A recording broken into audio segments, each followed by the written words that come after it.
আমাদের রিপোর্টার মিফতা গালিব সরাসরি যুক্ত হচ্ছি তার সাথে। গালিব, আপনার কাছ থেকে জানতে চাচ্ছি আগুন কি নিয়ন্ত্রণে এসেছে, সর্বশেষ পরিস্থিতি আমাদেরকে জানাবেন। উপমা, আপনি দেখছেন যে রাজধানীর মহাখালীর সবচেয়ে বড়, ঢাকার আসলে সবচেয়ে বড় বস্তি করাইল বস্তিতে আসলে বিকেল 5:22 আসলে আগুন লাগার ঘটনা ঘটেছে। আপনি যেমনটি দেখছেন যে আমরা যদি একটু দেখাতে চাই যে ঠিক আমাদের পিছনে আমরা একটি মসজিদের উপর থেকে আসলে আমরা দেখানোর চেষ্টা করছি যে আগুনের ভয়াবহতা এবং লেলিহান শিখা কিভাবে চতুর্দিকে ছড়িয়ে পড়ছে। এখানে আসলে আমরা স্থানীয় এবং ফায়ার সার্ভিস এখন পর্যন্ত কথা বলেনি, তবে আমরা যতটুকু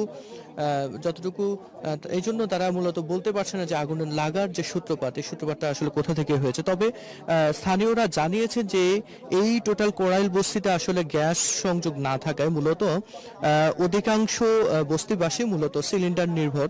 তো এই সিলিন্ডার থেকেই মূলত হয়তো আগুনের সূত্রপাত হতে পারে, এমনটাই আশঙ্কা করছে আসলে এলাকাবাসী।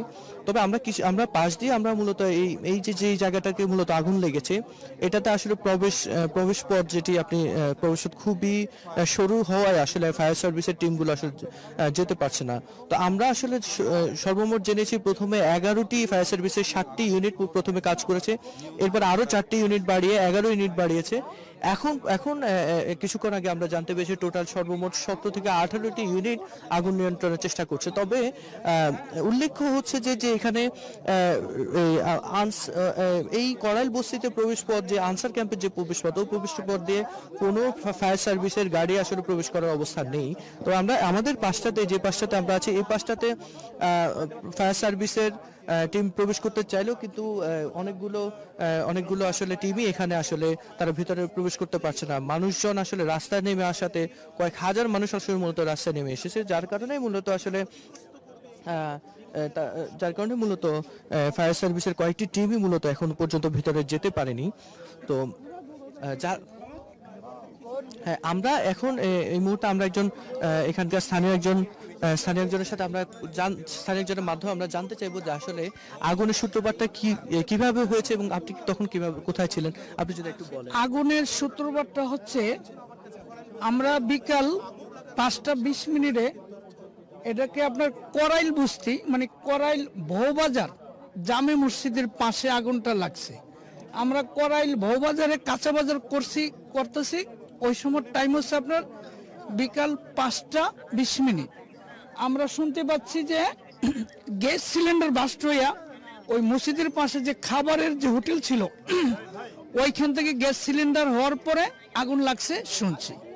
পরবর্তীতে আগুন আপনার অনেক মারাত্মক বড় আকার ধারণ যখন করছে তখন আমরা ওইখান থেকে সরে পড়ছি, কিন্তু এখন পর্যন্ত আগুনের যে লেলিহান বা অনেক আশেপাশের ঘরবাড়ি ছড়িয়ে গেছে।